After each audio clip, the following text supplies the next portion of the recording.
덕담은 어르신들이 평생을 살면서 체득한 그 지혜예요, 지혜.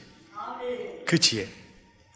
오늘 다윗 왕을 통해서 주시는 덕담인데 누가 주신 덕담이냐면 새해를 맞는 우리에게 하나님이 주신 덕담이에요. 시편 37편은 다윗의 시인데요. 시는 찬양의 시, 감사의 시, 또 뼛속에서 나오는 아픔이 분출되는 시도 있지만 이 시에 곡을 붙이면 노래가 되거든요. 그래서 그 노래를 통해서 정말 귀한 잘 되는 지혜를 담아서 이렇게 전달해 주는 시가 있는데 시편 37편은 바로 그 시예요.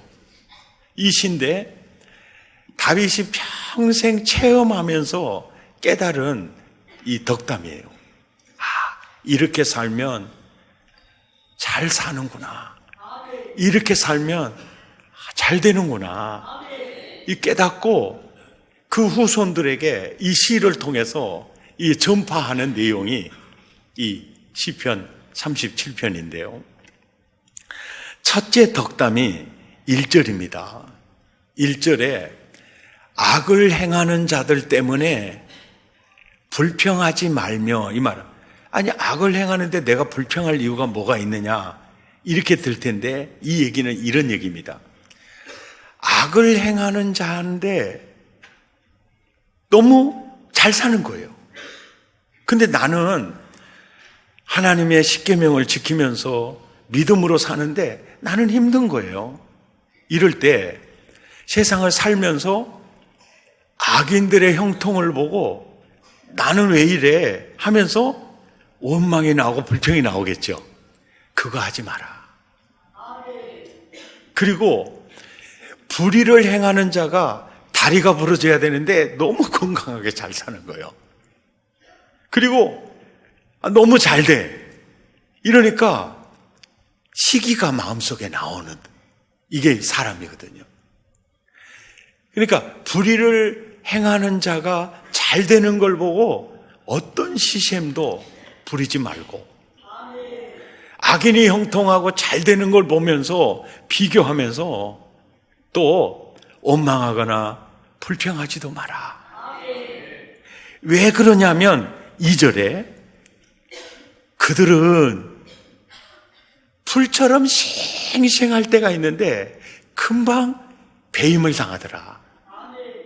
이게 다윗이 살아보니까 그렇더라고 말이에요. 그리고 푸른 채소같이 막 푸르를 때가 있었는데 어느새 쇠잔하더라. 10절에 보니까 잠시 후에는 악인이 없어지더라. 그곳을 자세히 살필지라도 없더라. 그리고 16절에 보면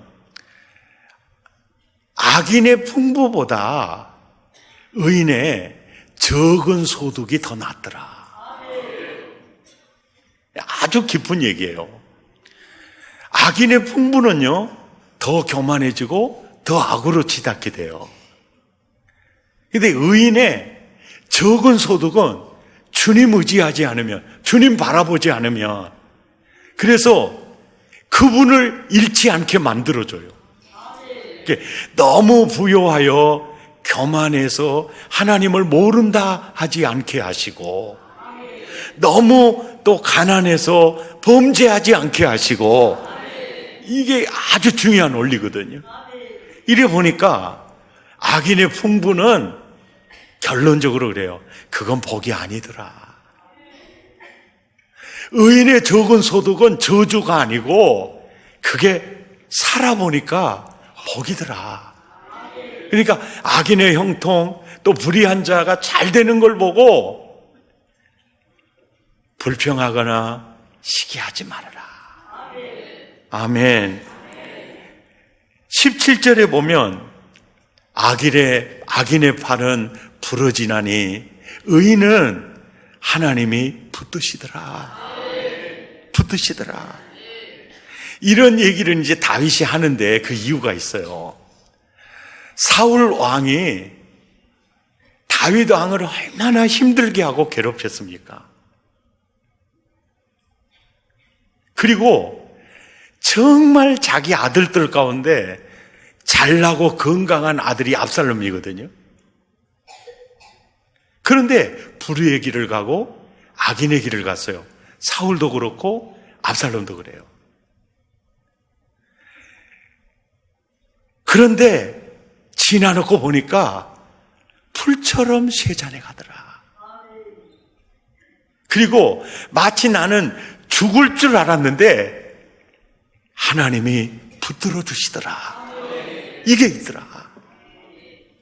그러니까 악인의 형통한 걸 보고 불의한 자가 잘 되는 걸 보고 그거 너무 신경 쓸 거 없다. 사실 이 주제가 37장 전체 주제화라고 봐도 과언이 아닐 정도예요. 의인, 악인 계속해서 나오면서 너는 의인의 길을 가야 해. 이 메시지를 계속 담고 있습니다. 덕담 두 번째입니다. 4절에 보니까 여호와를 기뻐하라. 그가 내 마음의 소원을 내게 이루어 주시리라. 이게 우리가 여호와를 기뻐하면 그게 우리에게 엄청난 복이 되더라. 여호와를 기뻐하라. 그가 네 마음의 소원을 내게 이루어 주시리라. 믿습니까? 주시리라. 여러분, 집 없다가 집 샀어요. 안 기쁘죠? 이 세금이 왜 이렇게 많이 나와? 그러면서 전세 팔자가 좋네. 그러지 않죠. 그렇게 기쁠 수가 없죠. 남자친구가 없다가 남자친구가 생겼어요. 그때 기분 불쾌하죠. 여자친구가 없다가 여자친구가 생겼어요. 슬프죠? 너무 기쁘죠? 그죠? 근데 그 기쁨은 사실 오래 가지 않아요. 근데 우리가 나의 최고의 기쁨은 하나님입니다. 이거 굉장한 은혜거든요. 제가 이렇게 신앙생활 하다 보면은요, 내 처지와 형편과 상황에 따라서요, 복음성가가 불러줘요. 아주 힘든 일을 당하면요, 왜 나만 겪는 고난이냐고 불평하지 마세요. 이 노래 부르고, 또 계속 넘지 못할 산들이 펼쳐지면요, 넘지 못할 산이 있거든요. 이 노래 불러줘요. 그런데 상황은 절대 나에게 긍정적이지 않고, 눈에 보이는 것도 없고 손에 잡히는 것도 없고 내 앞날이 어떻게 될까 굉장히 불안할 때 있어요. 그때 이제 많이 불렀던 노래가 이 노래였어요. 예수 나의 기쁨, 아멘, 할렐루야, 아멘, 아멘, 아멘. 이 찬양하면요, 두려움이 사라져요. 평강이 찾아오고, 예, 무너졌던 기쁨이 회복이 돼요. 그리고 힘이 확 붙습니다. 예. 여호와를 기뻐하라. 이것이 너희의 힘이니라. 이게 두 번째 덕담. 세 번째 덕담은요, 5절 6절인데요. 내 길을 여호와께 맡겨라. 예. 잠언 16장 3절에서도 너의 행사를 여호와께 맡겨라. 예. 마태복음 11장 28절에서도 야, 무거운 짐 네가 지고 가려고 하지 말고 그거 나에게 맡기라는 거예요. 짐이 무거우냐 홀로 지고 가기에. 이게 이 성경을 이 가사로 만든 노래예요. 짐이 무거우냐 홀로 지고 가기에 험한 데로 갈까 두렵지는 않니? 그 짐 내게 맡겨. 아멘입니까? 내 길을 여호와께 맡겨라. 짐이 무거우냐 홀로 지고 가기에 험한 데로 갈까 두렵지는 않느냐. 온갖 일에 매여 고달프지 않느냐. 주가 도우시 바라만 보며 우리 신음을 언제 어디나 들으시며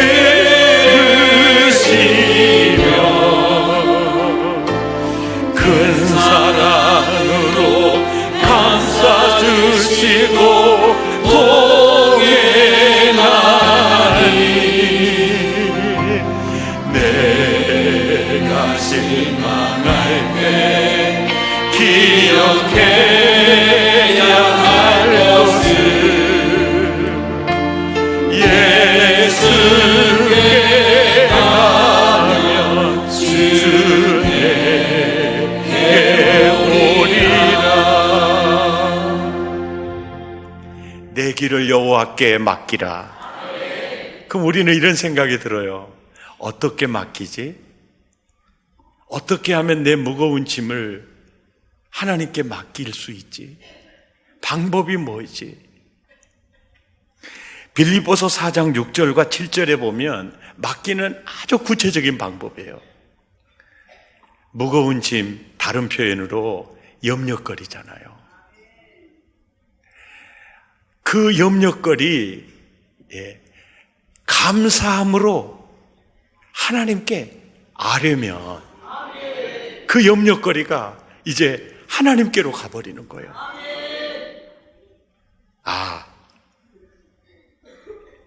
아무것도 그 염려거리, 네 앞날 걱정되니? 그냥 기도로 하나님께 감사함으로 아뢰라. 이게 감사함으로는 구하는 것이나 생각하는 것에 더 넘치도록 능히 하실 그 하나님을 정말 믿으면 그 마음으로 아뢰라. 이거. 좋은 습관은 좋은 인생을 만들어내거든요. 근데 그리스도인들의 가장 좋은 습관은요, 새벽 기도예요. 왜 새벽 기도냐면 하루를 그분께 맡길 수 있는 시간이니까. 남편도 맡기고 아내도 맡기고 사업도 맡기고 직원들도 맡기고 그냥 아침에 나가 맡기는 거예요. 하나님이 새해를 맞는 우리에게 주시는 덕담 네 번째는요, 7절입니다. 여호와 앞에 잠잠하고 참고 기다려라. 아멘. 아멘. 이 말이 무슨 얘기냐면 여호와께 맡겼어요. 기도했어요. 내가 생각하는 때 응답이 오지 않아요. 그러면 원망이 나올 가능성이 있죠. 그때 잠잠하고 참고 기다려라. 믿습니까? 기다려라. 하나님이 새해를 맞는 나와 여러분에게 주시는 5번째 덕담은요, 9절입니다. 진실로 악을 행하는 자들은 끊어질 것이나 누가 승리하느냐, 누가 땅을 차지하느냐, 여호와를 소망하는 자. 개역 성경에는 여호와를 기대하는 자. 아멘. 여기서 소망, 개역 성경에는 기대로 번역이 되어 있고 개역 개정판에는 소망으로 번역이 되어 있는데, 히브리어 원어를 보면 카바라는 이 단어가 원뜻이 뭐냐면 함께 묶다는 뜻이에요. 함께 묶으라 이 말이에요. 하나님의 인격에 너를 묶고, 하나님의 언약에 너를 묶고, 하나님의 계획에 너를 묶으라. 근데 그분은 구하는 것이나 생각하는 것에 언제나 더 넘치게 하신다. 사실은 내가 나를 사랑하는 것보다 그분이 나를 더 사랑하세요. 나의 계획은 적어도요, 그분의 계획이 더 크거든요. 그러니까 그분의 계획에, 그분의 언약에 묶어버려라. 이해가 되죠? 이 단어예요, 이 단어. 예. 처음에 예수 믿고 어려운 일 당하면 하나님이 나 사랑하지 않는가? 이런 생각이 들어요. 그런데 어떻게 발버둥 치다 보면 그 고비를 지나고 나중에 이 은혜 주시려고 이렇게 하나님이 연출하셨구나. 이걸 이제 경험을 하게 되면은요, 어떤 문제가 생기거나 어떤 공경에 처하거나 그러면 딱 기대가 돼요, 기대가. 하나님이 또 어떤 은혜를 내게 베푸시려고 이렇게 기도의 제목을 주실까? 이 기대가 돼요. 그때마다 기대가 돼요.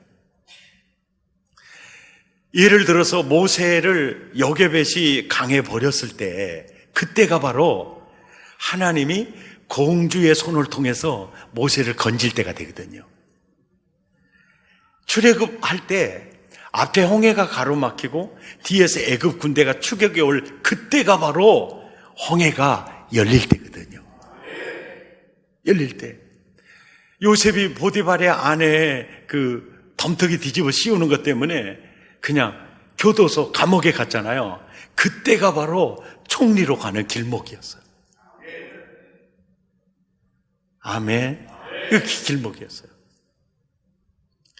목회를 하다 보면은 이게 우리 성도님들이 목사의 생각을 다 이해하고 그럴 수가 없을 거예요. 많이 오해도 하게 돼요. 그러다 보면 불평도 하고 또 그 얘기가 나에게 들리면 참 마음이 아프기도 해요. 근데 그때마다 나를 딱 붙잡아주는 말씀이 있었어요. 그 말씀이 무슨 말씀이냐면, 압살롬이 쿠데타 일으켜가지고 다윗의 목을 치러 들어와요.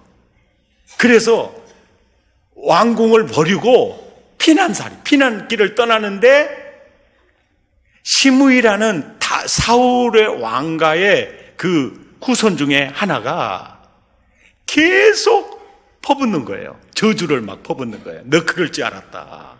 그러면서 막 저주해요. 그러니까 같이 도망가던 신하 중에 하나가, 상감마마 가서 저놈의 목을 전라도 말로 따버릴까요? 뭐 이렇게 하네요. 저는 목을 치릴까? 이제 이스라엘 말로 이제 전라도 말로 따버릴까요? 이렇게 조져버릴까요? 뭐 이런 식으로. 그때 딱 다윗이 하는 말이 이 말이에요. 사무엘하 16장 12절인데, 혹시 여호와께서 나의 이 원통함, 지금 이 세상에 자식이 죽이려고 하니까 도망가는 그 자체도 지금 원통한 겁니다. 그런데 저렇게 저주하는 저 시므이의 욕설, 기가 막힌 거죠. 이게 지금 부끄럽기도 하고. 그런데 혹시 하나님이 나의 원통함을 감찰하시리니 오늘 저 저주 때문에 개역 성경에는 이렇게 나와 있어요. 여호와께서 혹시 복을 주시지 않을는지 누가 알겠느냐. 개역 개정판에는 여호와께서 선으로 내게 갚아 주시리라. 보십시오.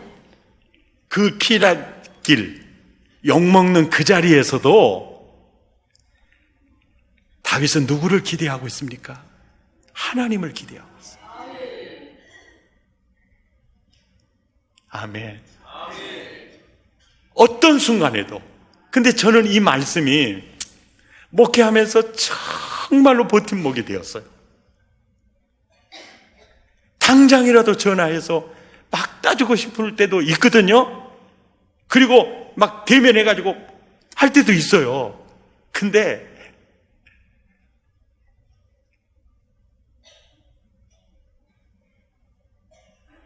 그 말로 인하여 아픈 내 마음을 하나님이 감찰하시나니 저 저주 때문에, 저 말 때문에 하나님이 내게 복을 주시리라. 그 순간에 누구를 기대하죠? 하나님을 기대해요.